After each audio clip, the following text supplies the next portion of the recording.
Ini berarti ini ulas sawah punya. Goreng, masak kunyit pun boleh, masak kicap pun boleh, kari pun boleh ya. Ya, mana ada ulas sawah. Ini Murwa punya mah biawak kan. Dia cakap ulas sawah. Buat orang banyak pening oh.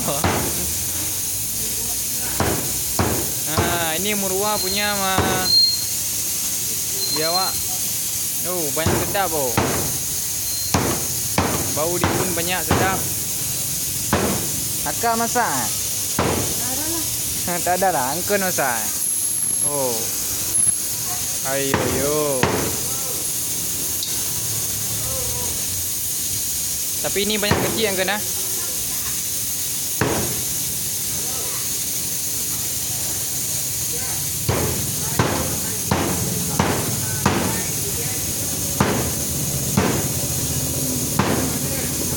Ulas sawah punya.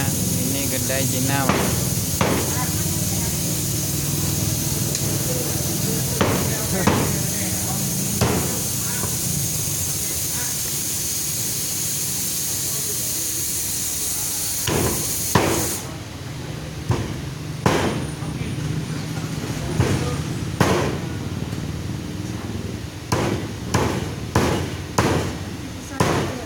Hah?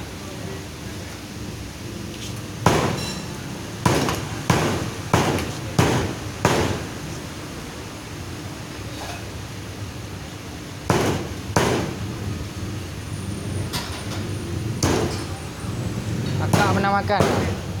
Pernah makan? Sedap ah? Saya tak pernah makan lagi. Nanti saya makan lah. Akak, saya belilah. Akak biasa masak apa?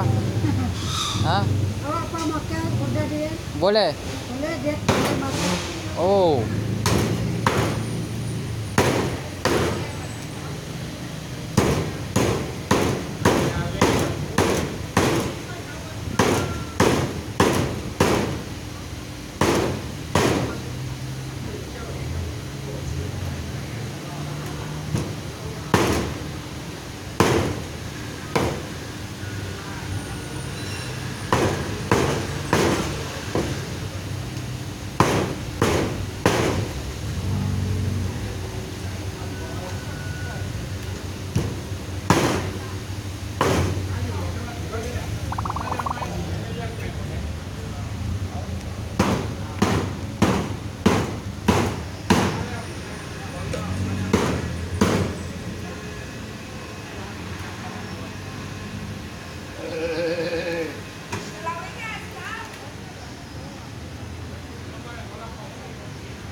Ini sup biawak mah.